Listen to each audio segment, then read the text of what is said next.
the president of anything is kind of cool, and I'm here with Alex, who's the president of Ludia. First off, I want to know, how did you find yourself in such a prestigious position?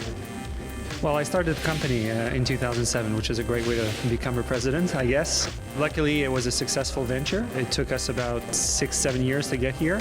We now have 250 employees, and we're one of the leading mobile game developer in the world, which is great. What are some of the challenges with just starting up your own company like this?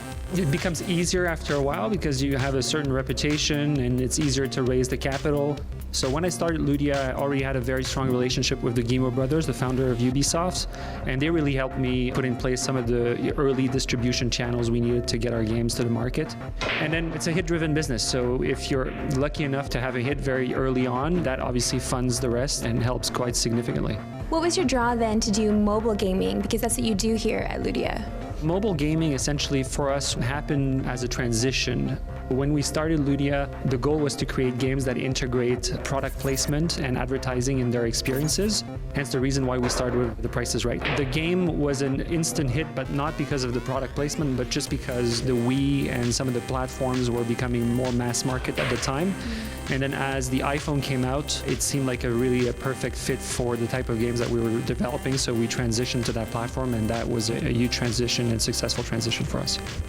You have a lot of other branded properties here as well. Like you have things from Where's Waldo to Jurassic Park. How did you get these companies on board? Well, I guess success attracts success.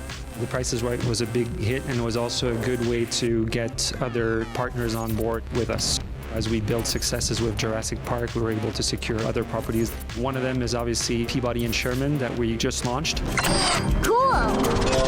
Let's talk about Mr. Peabody and Sherman, because this is a trivia game. So who comes up with the questions? Because I was playing the game on the way here, and some of the questions are pretty tough. Tisk tisk. They are, yes, indeed. We have writers working on questions. The producer, Mary Kate, that worked on that game actually had a little bit of background as well in trivia and question writing. So she was actively involved in that part of the game as well. Obviously, we have Mr. Peabody and we have Sherman, but how else does this game relate to the movie?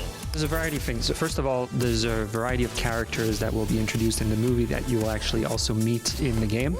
Visually, we were lucky enough to get early access to some of the art from the actual movie that we were able to integrate in the game. Finally, a lot of the questions that are being asked are related to events and things that you will experience and see in the movie. Drop the saber and step away from the futuristic orb. I take orders from no man. Ooh la la!